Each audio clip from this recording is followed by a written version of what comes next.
नमस्ते dear students, welcome to all. स्वागत है आप सभी का पीटी एजुकेशन पे एक बार फिर से। मेरा नाम है राहुल हंस चौधरी। चलिए शुरू करते हैं अपना प्रेस इन्फॉर्मेशन ब्यूरो एनालिसिस का एक और सेशन। आज जो हमारे टॉप स्टोरीज हैं, सबसे पहले हम बात करेंगे Bhim UPI transaction and RuPay card. तो हम किस पे बात करने वाले हैं? हम बात करेंगे Bhim UPI transactions and RuPay card. उसको लेके सरकार कुछ जो है हलचल देखी गई है, उसमें हम जानेंगे। Second, we are going to talk about semiconductor manufacturing. तो सेमी कंडक्टर मैन्युफैक्चरिंग को भारत जो है वो पुश करना चाह रहा है। उसका एक कारण भी है।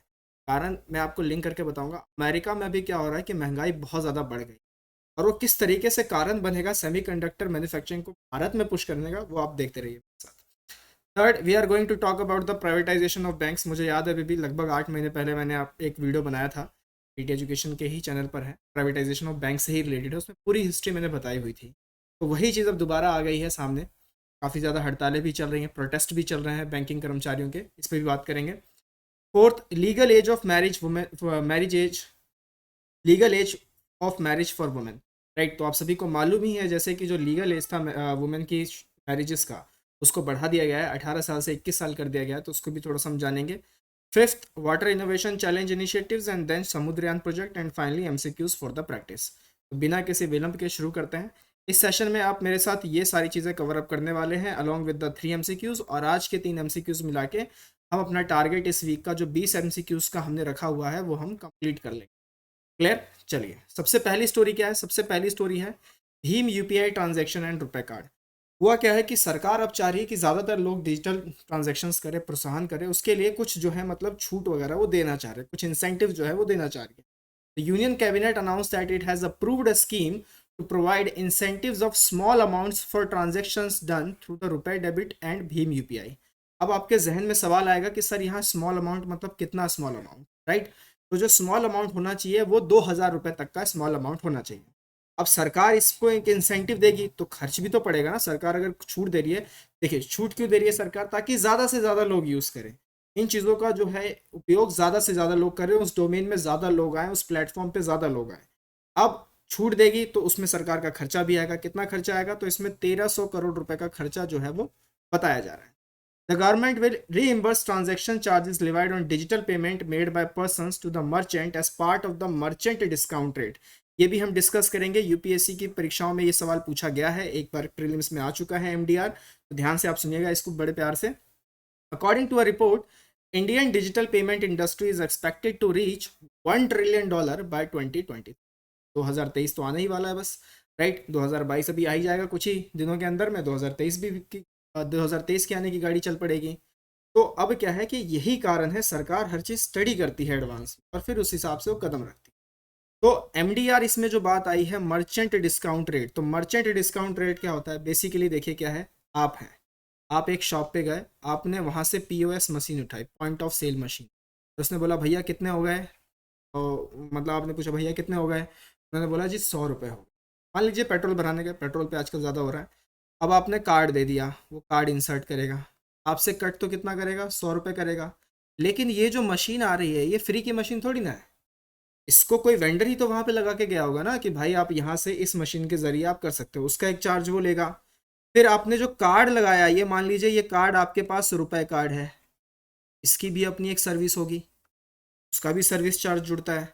उसके बाद फिर आपका जो बैंक है, मान लीजिए एसबीआई में आपका अकाउंट है, अब वो ट्रांजैक्शन कर रहा है और उनका एक्सिस में है, उससे ट्रांजैक्शन हो रही है, तो बैंक्स भी इन्वॉल्व है, तो ये भी कुछ अपने चार्जेस लेंगे। तो इसमें बेसिकली जो है 3 तरीके के लोग इन्वॉल्व हो गए। अब इसमें आप ध्यान रखिएगा, मर्चेंट डिस्काउंट रेट में यहाँ ये मतलब नहीं है कि जो डिस्काउंट दिया जाएगा, नो नो नो, डिस्काउंट नहीं। मान लीजिए कि जो उन्होंने जो मशीन लगाई है, जो पेट्रोल पंप के मालिक है जिन्होंने वो मशीन लगाई है, उनका दिन भर में कितना ट्रांजैक्शन हो रहा है उसका एक परसेंटेज जो है वो इन तीनों लोगों में बढ़ जाता है। कौन से तीनों लोगों में? एक तो इस मशीन का वेंडर हो गया, ये मशीन बनाई। दूसरा ये कार्ड वाले हो गए। तीसरा बैंक वाले। ठीक। तो ये तीनों में ही वो जो है परसेंटेज कुछ एक निर्धारित है। मतलब पहले से कोई स्टैंडर्ड नहीं है कि इतना अमाउंट दो फिर काम करेंगे, नहीं नहीं। जितना ट्रांजैक्शन हुआ है उसके बेसिस पे कुछ परसेंटेज कट जाता है। तो उसे कहा जाता है merchant discount rate. Is basically a fee that a merchant is charge by there issuing bank for accepting payments from their customers via credit and debit cards. In the budget 2021, the government prescribed zero merchant discount rate. The rate merchants pay to scheme providers for RuPay and UPI both NPCI products, दोनों ही NPCI का products है। National payment corporation of India कब establish हुआ था? 2008 में establish हुआ था। To popularise digital payments benefiting from both customers and merchants. अब इन ट्रांजेक्शन्स को लेकर एक पैनल भी बैठा, उस पैनल का नाम था वतल पैनल, राइट। तो ये कुछ कुछ चीज़ें आप ध्यान रखिएगा, आराम से इसको आप पढ़ लीजिएगा। वो सारी बातें इन्होंने की गई है कि किस तरीके से डिजिटल पेमेंट सिस्टम को बूस्ट करना है, पेमेंट एंड सेटलमेंट एक्ट में क्या क्या क्लॉजेस को हमें इंक्लूड करना है जिससे कंज्यूमर प्रोटेक्शन हो, डेटा सिक्योरिटी हो, प्राइवेसी मेंटेन हो सके। फिर आधार का इसमें क्या रोल हो सकता है, आरटीजीएस नेफ्ट को आप किस तरीके से इसमें यूज़ करेंगे, वो सारी बातें जो हैं इसमें कही गई हैं। इसमें आप देख सकते हैं यहाँ एक और पॉइंट है, creating a fund to promote digital transactions. उसी के तहत ही 1300 करोड़ का एक ये फंड सरकार लेके आई है, प्रोत्साहन कर रही है, अच्छी बात है। देखेंगे आगे इसमें कितना राइज होता है। So this is the first story that we had covered so far, भीम UPI transaction and RuPay card. Next अपनी दूसरी स्टोरी पे चलते हैं, that is the semiconductor manufacturing. सरकार ने 76,000 करोड़ रुपए का जो है अप्रूव किए हैं एक स्कीम को लेके। वो स्कीम क्या करेगी? वो बूस्ट करेगी सेमीकंडक्टर एंड डिस्प्ले मैन्युफैक्चरिंग को भारत के अंदर। तो भारत कहीं ना कहीं चाह रहा है कि जो एक इलेक्ट्रॉनिक सिस्टम का हब बने ग्लोबल लेवल पर, डिजाइनिंग भी हो यहाँ पर, मैन्युफैक्चरिंग भी हो यहाँ पर। इस योजना के तहत क्या होगा? एक फिजिकल सपोर्ट प्रोवाइड किया जाएगा up to 50% of the project cost for setting up semiconductor and display fabrication units, specialised and independent India semiconductor mission. तो ये ध्यान रखना है आपको, ये जो इंडिया सेमीकंडक्टर मिशन है ये सेटअप किया जाएगा और यही नोडल एजेंसी भी होगी इन सब चीज़ों को देखने के लिए, सेमीकंडक्टर्स को किस तरीके से पुश करना है, उनके पूरे इकोसिस्टम को देखने के लिए। साथ ही साथ चिप्स टू स्टार्टअप्स प्रोग्राम ये भी डेवलप किए जाएंगे, जिसके तहत 85,000 इंजीनियर्स को ट्रेंड किया जाएगा, ऐसा सरकार कह रही है इस योजना में। जिसमें वो कितनी लागत लगा रही है, जिसके लिए अप्रूव कर दिया है 76,000 करोड़ रुपए। अब सेमीकंडक्टर डिजाइन्स के पास ये भी अपॉर्चुनिटी होगी कि अगर उनको ट्रेंड हो चुके हैं तो वो खुद का स्टार्टअप्स भी खोल सकते हैं, बिकॉज सेमीकंडक्टर्स तो चाहिए, फोन्स में चाहिए होते हैं, लैपटॉप्स में चाहिए होते हैं। These chips are required, right. The government would bear 50% of the expense under the design linked incentive scheme. तो सरकार इसे पुश करना चाह रही, दिख ही रहा है। हमारे पास नेशनल इलेक्ट्रॉनिक पॉलिसी भी है जो 1 अप्रैल 2021 से लागू हुई थी, राइट। अब इसमें बेनिफिट्स क्या क्या हैं? देखिए, सबसे पहला बेनिफिट तो ये है कि अगर आप ये इंडिजिनसली और डोमेस्टिक रूप में कर रहे हैं तो ये क्या करेगा? आपके एक तो नवाचार को बढ़ाएगा, उसके बाद जो आपके इंडिजिनस डोमेस्टिक पोटेंशियल्स हैं उनको बूस्ट करेगा। फिर इस तरीके के जो प्रोग्राम्स हैं वो एम्प्लॉयमेंट जनरेशन प्रोग्राम्स है, जैसे बताया गया ना 85,000 इंजीनियर्स को ट्रेंड किया जाएगा, फिर वो अपने स्टार्टअप्स खोल सकते हैं, फिर वो और लोगों को काम देंगे। तो इस तरीके से एक जॉब्स जो है वो इससे जनरेट की जा सकती है। फिर इलेक्ट्रॉनिक मैन्युफैक्चरिंग जो है भारत के अंदर में वो इंक्रीज होने के चांसेस हैं और ऐसा माना जा रहा है कि अगले 6 साल में हम इसे $300 बिलियन का कर देंगे। साथ ही साथ इस तरीके की अगर एक हब बनती है भारत के अंदर में तो एफडीआई भी अट्रैक्ट होगा कि नहीं होगा, फॉरेन डायरेक्ट इन्वेस्टमेंट। तो ये सारे बेनिफिट्स इसके अंदर है सेमीकंडक्टर मैन्युफैक्चरिंग के अंदर। अब मैंने आपको उस वीडियो के स्टार्टिंग में बोला था कि अमेरिका में क्या आ गया है? अमेरिका में आ गया है इन्फ्लेशन, और अमेरिका में जो इन्फ्लेशन आ गया है वहाँ पर चिप्स की हो गई है शॉर्टेज, ठीक। और वहाँ का जो फेड है, जो अमेरिका का मतलब केंद्रीय बैंक कह लीजिए आप, यूएसए फेडरल रिजर्व, तो जो वहाँ का जो फेड है अब वो क्या करेगा? वो रेट ऑफ इंटरेस्ट घटाने की कोशिश करेगा, ठीक है। रेट ऑफ इंटरेस्ट घटाने की कोशिश करेगा, चिप्स की हो रखी है शॉर्टेज। उसी चीज़ को देखते हुए अगर मान लीजिए अभी एट प्रेजेंट भारत में अगर ये हब बना होता तो सारा का सारा काम किसके पास आ जाता? भारत के पास आ जाता। समझ रहे हैं? तो ये एक अपॉर्चुनिटीज़ होती है। तो उसको देखते हुए उसके मद्देनज़र भारत चाह रहा है कि इसको हम इंडिजिनसली बेसिस पे करें। हमारे लिए तो कुछ अपने फ़ायदे हैं ही हैं, साथ ही साथ जो ये इंटरनेशनल रिलेशंस में जो ये इकोनॉमिक डायनामिक्स चेंज होते रहते हैं उसके वजह से हमें कुछ चांसेस मिल सकते हैं कि हम अपने आप को प्रमोट कर सकें ग्लोबल लेवल पे। ये सारी चीज़ें हैं। This is the things related to the semiconductor manufacturing, ठीक। अब इसमें आप देख सकते हैं लीडिंग चिप मेकर्स में अभी भी यूएस ही है 47%। अब वहाँ मैंने आपको बताया कि शॉर्टेज है, चिप्स की शॉर्टेज है और इन्फ्लेशन बहुत ज़्यादा है, लोग ड्यूरेबल्स पे ज़्यादा खर्च कर रहे हैं, सर्विसेज पे नहीं कर रहे हैं। तो वो क्या करेंगे? वो इस पे खर्चा नहीं करना चाह रहे हैं, तो इनको देखनी पड़ेगी दूसरी मार्केट। भारत में वो मार्केट अभी बनी नहीं है, भारत वही बनाना चाह रहा है। अब आप यहाँ पे देख सकते हैं भारत का नाम कहीं भी नहीं है, यूएसए है। यूएसए के बाद आप साउथ कोरिया देख सकते हैं। जापान थोड़ा सा मतलब स्टेगनेंट हुआ है, लो गया है, ये देखिए पहले कहाँ था और कहाँ इसका कर्व अब जा रहा है। ईयू आप देख सकते हैं लगभग कांस्टेंट मेंटेन पे है, चाइना भी उतना ही है और ताइवान भी लगभग उतना ही है। तो मेजर जो है इसमें प्लेयर्स वो यूएस, जापान और साउथ कोरिया इस चार्ट से दिखाई दे रहे हैं। क्लियर? चलिए आगे बात करते हैं। नेक्स्ट जो हमारी स्टोरी है that is privatisation of banks. लगभग 8 महीने पहले मैंने ये वीडियो जो है बनाई थी प्राइवेटाइजेशन ऑफ बैंक्स में, करंट अफेयर्स से रिलेटेड। इसको आप देख सकते हैं, ये सेशन नंबर 178 था। आपको यूट्यूब चैनल पे पीटी एजुकेशन के मिल जाएगा। इस वीडियो को आप पूरा देखिए क्योंकि इसमें मैंने जो है पूरी बैंकिंग हिस्ट्री को समझा दिया था, प्री इंडिपेंडेंस एरा में भी और पोस्ट इंडिपेंडेंस एरा में भी, 1757 से लेके पूरा मतलब सारा कुछ इसमें मैंने समझा रखा है। तो उसको हम अब नहीं पढ़ेंगे यहाँ पे, यहाँ हम बस मूल मुद्दे की बात करेंगे। मूल मुद्दे की बात क्या है कि अभी बैंकिंग लॉज अमेंडमेंट बिल 2021 आ चुका है जिसको लेके हो गई है बहस। अब बहस क्या हो गई है कि बैंकिंग कर्मचारी जो है वो सड़कों पे उतर रहे हैं। तो पहले किसान थे, उनसे पहले सीए के प्रोटेस्टर्स थे, उनसे पहले छात्र लोग थे और अब बैंकिंग के कर्मचारी भी आ रहे हैं। Right, the bill aims to amend banking companies acquisition and transfer laws of 1970 and 1980 and the banking regulation act 1949 to achieve privatization of two PSBs to meet disinvestment targets as stated by the finance minister in the union budget 20। तो अब उन्होंने बोल तो दिया था कि हम देखो जी 2 बैंक्स हैं उनको हम प्राइवेटाइज कर देंगे। अब प्राइवेटाइज का मतलब तो आप समझते हैं कि सरकार अपनी ओनरशिप 51% से कम कर लेगी। ठीक है, बहुत ही नील भी कर सकती है, मतलब सरकार का कोई कंट्रोल नहीं रहेगा, सारा प्राइवेट के हाथों में दे दिया जाएगा, प्राइवेट प्लेयर्स के हाथों में, कॉरपोरेट्स के हाथों में दे दिया जाएगा। अब सरकार ने ये भी बोला है कि अगर हमारा ये फैसला सही हो जाता है और ये बैंक्स अच्छे काम करने लगते हैं तो हम 2 और बैंक्स को कर देंगे, मतलब डिसइन्वेस्टमेंट, मतलब प्राइवेटाइजेशन। ठीक, अब इसमें क्या होता है, इस तरीके के मूव में क्या होता है कि मिनिमम गवर्नमेंट होल्डिंग जो है वो आ जाती है सरकार के पास। और वो इसमें वो कितना चाह रहे हैं, कितना कम किया उन्होंने, 51% से वो लोग कह रहे हैं कि 26% हम अपनी जो है होल्डिंग इसमें रखेंगे प्राइवेट सेक्टर बैंक्स में। तो कम ही पे आ गए। अब 2 कमेटियां बैठी, एक तो नरसिम्हन कमेटी इस चीज़ को लेके, बैंकिंग सेक्टर को लेके। नरसिम्हन कमेटी ने बोला कि देखो भाई आप 51% पे हो, मालिक हो, आप 33% पे आ जाओ और प्राइवेट प्लेयर्स को थोड़ा जो है काम करने दो, 1/3 हिस्सा अपने पास रखो, 2/3 उनके पास जाने दो। 1/3 इसीलिए क्योंकि कल को फिर कुछ गड़बड़ होती है तो आप स्टेप इन कर सकते हो। उसके बाद नायक कमेटी आई, जेपी नायक कमेटी आप कह सकते हैं। उन्होंने बोला कि आप जो है वो 50% से नीचे ही रखिए, लेस देन 50%। ठीक है, मतलब कोई आंकड़ा नहीं दिया, बोला 50% से नीचे हो जाओ, बस इतना उन्होंने बोला। तो जो रिकमेंडेशंस गई वो तो यही गई कि कम करना है, इसीलिए सरकार ये लेके आई है। और मतलब बजट में बहुत पहले ही अनाउंस कर दिया था कि हम ऐसा करेंगे। वो तो अभी विंटर सेशन में इन्होंने ऐसा किया, तो इस वजह से लोग थोड़ा सा, लोगों को लग रहा है, बैंकिंग कर्मचारियों को भी लग रहा है कि अब खतरा आ चुका है। खतरा अब ये मतलब ये शीतकालीन सत्र में तो हो ही गया, अमेंडमेंट कर ही दिया, तो ये खतरा जो है वो उनके ऊपर मंडरा रहा है, इसलिए वजह से वो सड़कों पर उतरे हुए हैं। क्यों उतरे हुए हैं उसके भी कारण को हम देखेंगे। उससे पहले थोड़ी सी हल्की हिस्ट्री समझते हैं कि सरकार ने 14 बड़े प्राइवेट बैंक्स को नेशनलाइज किया था 1969। आइडिया क्या था? आइडिया ये था क्योंकि उस वक्त समाजवाद की लहर थी, नेहरूवियन सोशलिज्म जो आप सुनते हैं उसकी लहर थी। 1951 से लेकर 1981 तक ये चला था।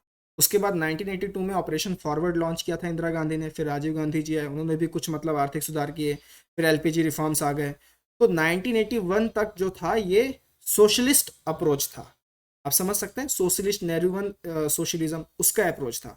उसके तहत नेशनलाइजेशन किया गया था 14 बड़े बैंकों, क्योंकि प्राइवेट हाथों में जाए इससे अच्छा होता है। समाजवाद का ये मानना है कि सरकार अपने अंडर सारा कंट्रोल रखे, क्योंकि सरकार ही सब कुछ लास्ट में देखेगी। Right, state bank of India को फिर 1955 में नेशनलाइज किया गया और फिर इंश्योरेंस सेक्टर को 1956 में। तो ये सारी बातें जो हैं ये थोड़ी सी हिस्ट्री से निकल के आई हैं कि पहले नेशनलाइज किया, हालांकि पहले था प्राइवेट, फिर नेशनलाइज किया, फिर से प्राइवेटाइजेशन होने जा रहा है। अब सरकार का इसमें यह तर्क है कि देखिए क्या है, इतने साल हो गए, इतने हमने कैपिटल इसमें फूंक दिए, गवर्नेंस रिफॉर्म्स कर दिए, फाइनेंशियल पोजीशन कुछ चेंज हुई पब्लिक सेक्टर बैंक्स की, कुछ भी नहीं इम्प्रूव हुआ। तो बेटर है कि अब प्राइवेट वालों को दे दो, शायद कुछ चमत्कार हो जाए। अगर अच्छा हो गया तो 2 और बैंक को कर देंगे लगे हाथ तो अगले फाइनेंशियल ईयर में। Right, many of them have higher levels of stressed assets as compare to the private banks. तो फिर प्रॉफिटेबिलिटी, मार्केट कैपिटलाइजेशन, ये सब कहाँ गए? सब तो कुछ नहीं है, सब गए भाड़ में। तो फिर private sector, public sector banks का फिर रोल क्या है? तीसरा, हम क्यों बेफालतू की झंझट ले, हमें फ्री करो यार, हम इन सब चीज़ों में क्यों पड़े, मेजोरिटी ओनर हमें क्यों रखा हुआ है, हम तो नहीं चला पाएंगे इनकी गवर्नेंस और मैनेजमेंट, ये सारी चीज़ें। अब जो इसके क्रिटिक्स हैं वो ये बता रही हैं कि देखिए, जो आप कह रहे हैं स्ट्रेस्ड वाली बात, समझिए, जो आप स्ट्रेस्ड वाली बात कर रहे हैं वो किसके कारण हो रहा है? वो प्राइवेट सेक्टर के कारण ही तो ज़्यादा स्ट्रेस है। कॉर्पोरेट्स ने पैसा ले लिया और एनपी डिक्लेयर हो गए। अब आप उनको पनिश करने के बजाय, एक क्रिमिनल ऑफेंस देने के बजाय आप उनको रिवॉर्ड दे रहे हैं। रिवॉर्ड क्यों दे रहे हैं? क्योंकि आप ये सारा कुछ प्राइवेट हाथों में ही दे रहे हैं।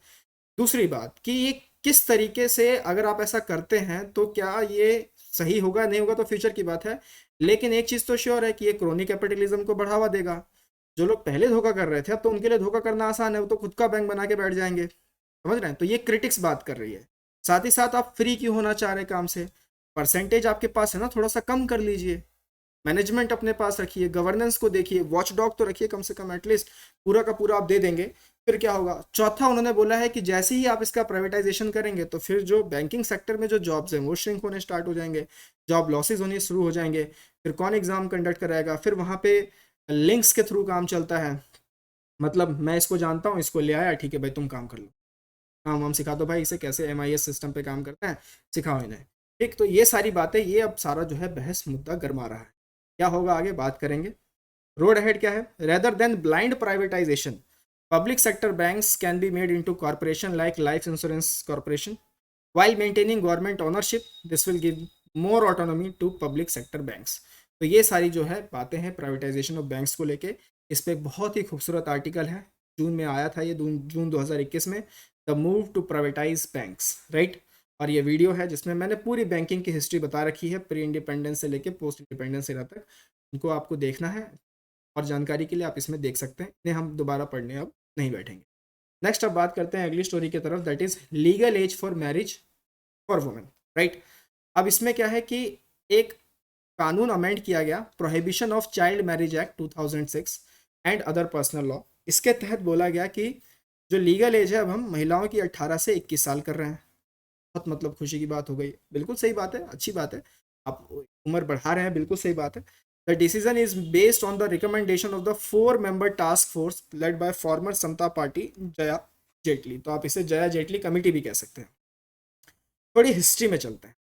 हिस्ट्री में सबसे पहले आया था शारदा एक्ट 1929। उसके तहत पहली बार जो है, मतलब मिनिमम एज का लीगल तौर पे मिनिमम एज जो है मैरिज का क्राइटेरिया रखा गया। बाद में इस शारदा एक्ट को रीनेम करके बोला गया चाइल्ड मैरिज रिस्ट्रेंट एक्ट 1929। फिर 1978 में इसी ही कानून को अमेंड करके मिनिमम एज जो है वो 18 साल कर दी गई लड़कियों के लिए और 21 साल कर दिया गया लड़कों। समझ रहे हो? 1978 में हुआ था। This position remains the same in the new law called the prohibition of child marriage act 2006 which replaced the CMRA 1929। तो ये जो जिसको ये अमेंड किया है ना 2006 को, वो पहले CMRA 1929 का कानून था। अब वो यहाँ तक तो सब सेम ही रहा था। फिर हिंदू मैरिज एक्ट भी आप देख लीजिए 1955, या स्पेशल मैरिज एक्ट 1954 भी देख लीजिए।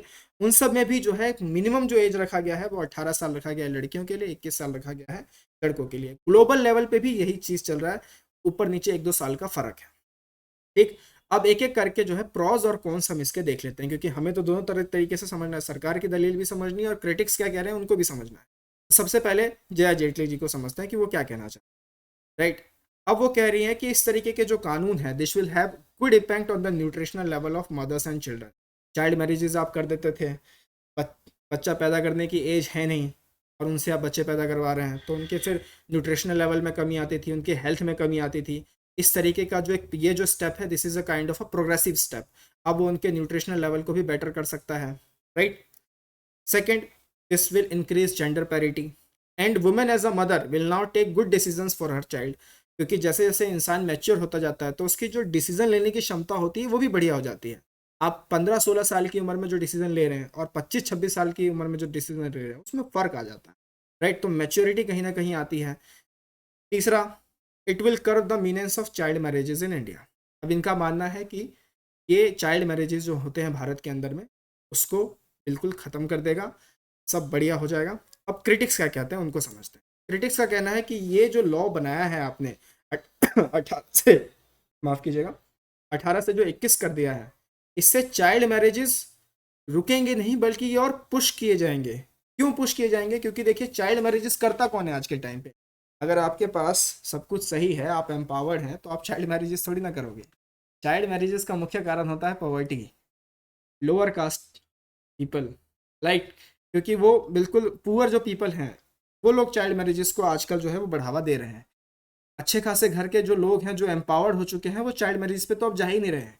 तो उनको पॉवर्टी से निकालने के बजाय आप ये एज बढ़ा रहे हो, तो वो जो लड़कियों को पहले 18 साल तक बिठा के रखते थे, अब वो 3 साल एक्स्ट्रा बिठाएंगे। या तो ये करेंगे, 3 साल एक्स्ट्रा बिठाएंगे, मारेंगे पीटेंगे अलग से, या फिर ये हो सकता है कि वो चोरी छिपे कर दे। अब चोरी छिपे करे और पकड़ में आ गया, तो फिर उन पर कानूनन ये कार्रवाई हो सकती है 18 से 21 के बेसिस पे। फिर उनकी मदद सुनने वाला है कौन? दोनों तरफ से, लड़की तो दोनों तरफ से मार सह रही है। ठीक है, तो ये कहना है क्रिटिक्स का कि this law will push the child marriages instead of preventing. काफी लोग फिर इलीगल वे में जाके जो है शादी ब्याह करना शुरू कर देंगे। दूसरा, it will criminalize the large number of marriages, because सही बात है, वो पकड़ में अगर आ गए तो आपने तो एक ऑफेंस किया है, आपने कानून नहीं माना, तो ये क्रिमिनलाइज हो जाएगा। ये किसी ना किसी तरीके की लोअर लेवल पे भी करप्शन को जो है पना देगा, क्योंकि ये सारा पनिश करने का तो लोकल एडमिनिस्ट्रेशन का काम होगा ना, और फिर करप्शन का खेल आएगा। समझ रहे हैं आप?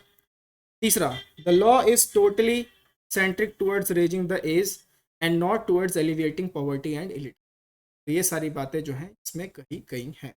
क्लियर है? चलिए नेक्स्ट पे आते हैं, water innovation challenge initiatives.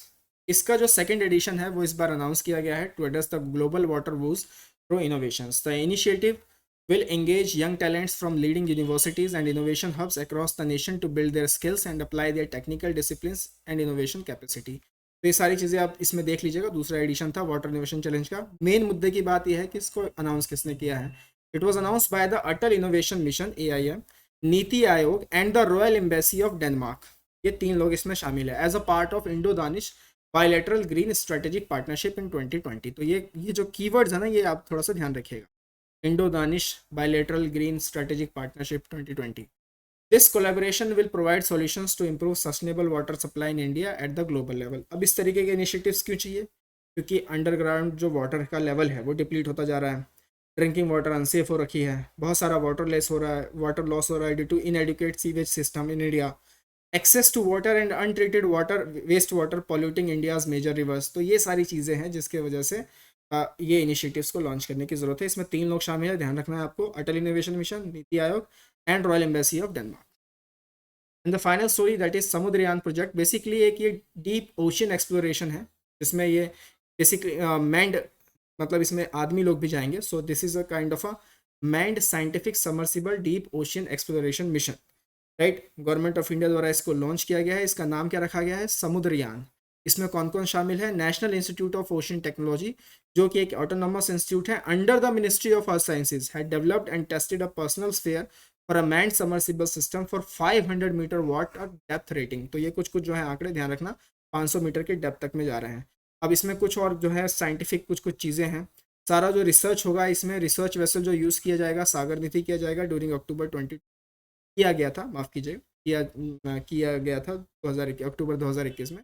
Samudrayaan project को आपको ध्यान रखना है, डीप ओशन एक्सप्लोरेशन का है। इसमें national institute of ocean technology है, मिनिस्ट्री ऑफ अर्थ साइंसेज इसमें इन्वॉल्व है, मैंड है ये, ठीक है। इसमें आदमी जा सकते हैं। कितने तक वाटर की डेप्थ की रेटिंग तक जाएंगे? 500 मीटर तक।